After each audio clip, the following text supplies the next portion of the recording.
نبی صلی اللہ علیہ وسلم نے ریاست مدینہ اس کی سربراہی سنبھالی تو مسلمان غریب ترین تھے. زیادہ تر تو لوگ ہجرت کر کے آئے تھے, کچھ بھی نہیں تھا ان کے پاس.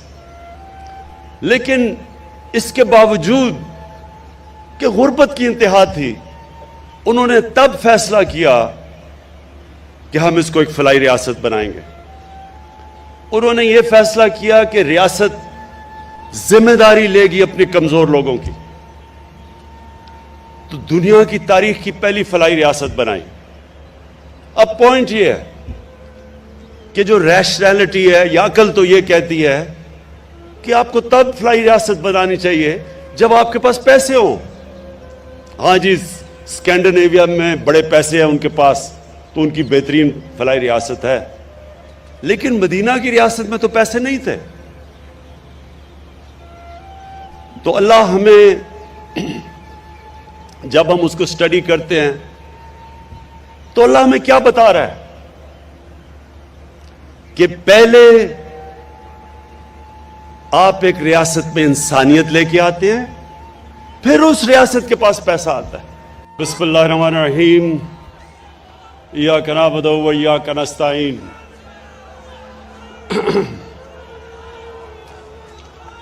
میں شکریہ صدیق خان, شکریہ. اچھا جی, بسم اللہ الرحمن الرحیم. ایاک نعبد و ایاک نستعین. ڈاکٹر یاسمین, تھوڑی خاموشی. ڈاکٹر یاسمین,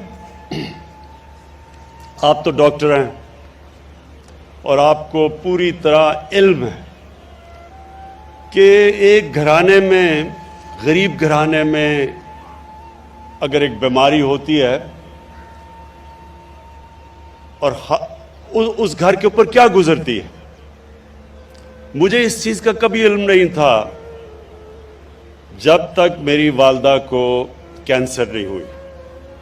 تب تک اللہ نے کبھی مجھے نہ کچھ سامنا کروایا تھا بیماریوں کا, نہ میں نے کبھی اپنے گھر میں بیماری دیکھی تھی.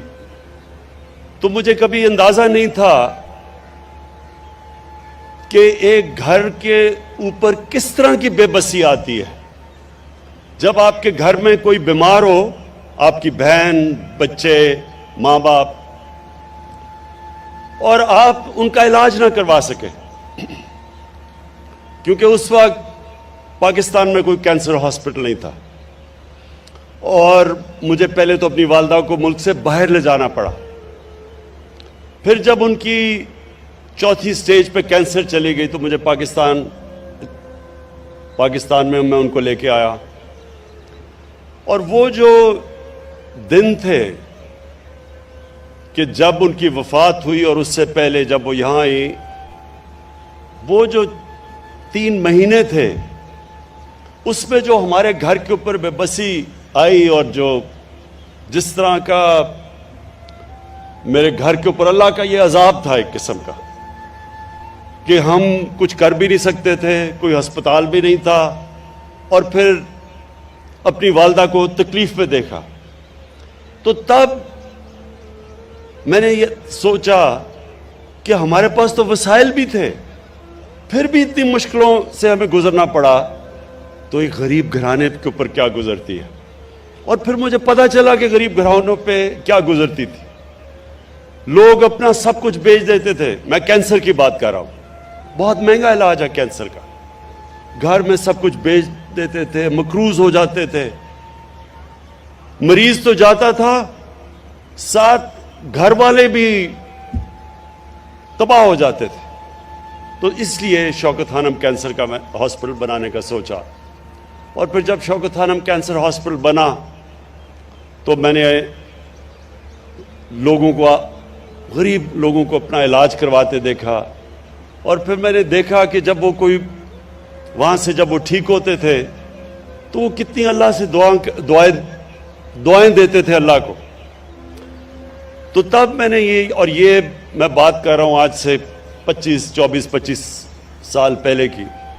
تو تب میں نے سوچا کہ اللہ نے اگر کبھی مجھے موقع دیا تو یہ ایک معاشرے کے لیے، اگر آپ معاشرے میں سب سے بڑا کام کرنا چاہتے ہیں تو وہ یہ ہے کہ آپ کے کسی بھی گھرانے میں یہ عالم نہ آئے لوگوں پہ کہ جی ہمارے پاس کیونکہ پیسے نہیں تھے ہم اپنا علاج نہیں کروا سکتے. یہ سب سے زیادہ مشکل وقت کسی انسان کے اوپر گزرتا ہے، بچوں کے اوپر اپنے ماں باپ کو دیکھ کے، ماں باپ کو اپنے بچوں کو دیکھ کے. اور تب میں نے یہ سوچا تھا کہ اس ملک میں ایک ہی طریقہ ہے کہ ایک ہیلتھ انشورنس ہو، کہ کوئی بھی معاشرے میں غریب سے غریب آدمی بھی اس کو جب اس کے گھر میں کوئی مشکل آتی ہے، بیماری آتی ہے، تو یہ اس کو خوف نہ ہو کہ ہمارے پاس پیسے نہیں علاج کروانے کے لیے. تو میں آپ کو ایک ریاست مدینہ کی لوگ بات کرتے ہیں کیونکہ ان کو زیادہ تر لوگوں کو سمجھ نہیں ہے ریاست مدینہ کی، اس لیے ہم نے رحمت للعالمین اتھارٹی بنائی ہے تاکہ اپنے بچوں کو بھی پتہ چلے، ہمارے یوتھ کو پتہ چلے، ہمارے ہر لوگوں کو پتہ چلے کہ اصل میں سیرت نبی کیا تھی، وہ کتنا بڑا دنیا کی تاریخ کا انقلاب آیا تھا جس کو ہم ریاست مدینہ کہتے ہیں. اس میں ایک پوائنٹ آپ کو سب کو سمجھنا ہے کہ جب نبی صلی اللہ علیہ وسلم نے ریاست مدینہ اس کی سربراہی سنبھالی تو مسلمان غریب ترین تھے، زیادہ تر تو لوگ ہجرت کر کے آئے تھے، کچھ بھی نہیں تھا ان کے پاس. لیکن اس کے باوجود کہ غربت کی انتہا تھی، انہوں نے تب فیصلہ کیا کہ ہم اس کو ایک فلاحی ریاست بنائیں گے. انہوں نے یہ فیصلہ کیا کہ ریاست ذمہ داری لے گی اپنے کمزور لوگوں کی، تو دنیا کی تاریخ کی پہلی فلاحی ریاست بنائی.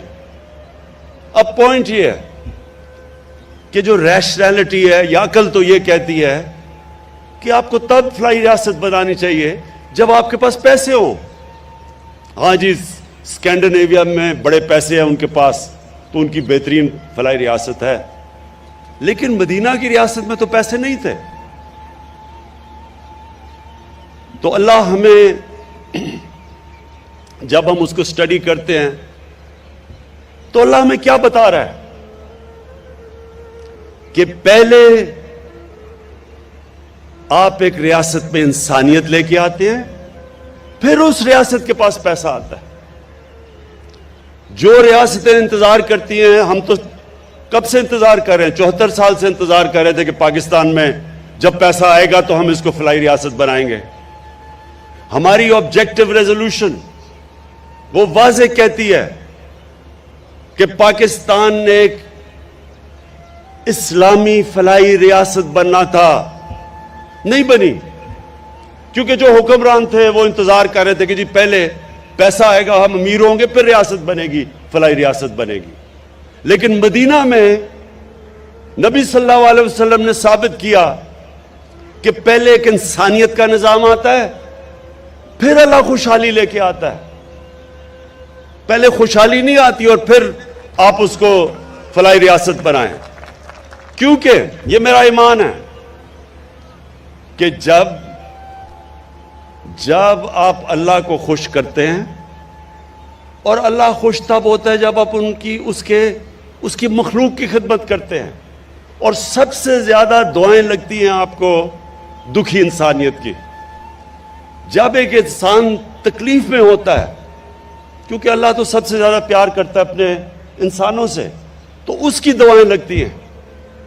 جب میں نے شوکت خانہ بنایا، ہاسپٹل کھلا، باہر سے ہم چیف ایگزیکٹو لے کے آئے، اس نے پہلی بورڈ میٹنگ میں کہا کہ جناب آپ نے اگر 5% مریضوں سے زیادہ مفت علاج کیا، یہ کینسر ہاسپٹل آپ کا 3 مہینے میں بند ہو جائے گا. یہ 1995 کی میں بات کر رہا ہوں. مارچ میں وہ میٹنگ ہوئی بورڈ آف گورننس کی. اس نے کہا کہ کبھی دنیا میں کوئی پرائیویٹ ہاسپٹل نہیں چل سکتا، کینسر کا ہاسپٹل نہیں چل سکتا جدھر آپ 5% مریضوں سے زیادہ مفت علاج کریں. 75% مریضوں کا ہم نے مفت علاج تب سے شروع کیا. آج سے آج تک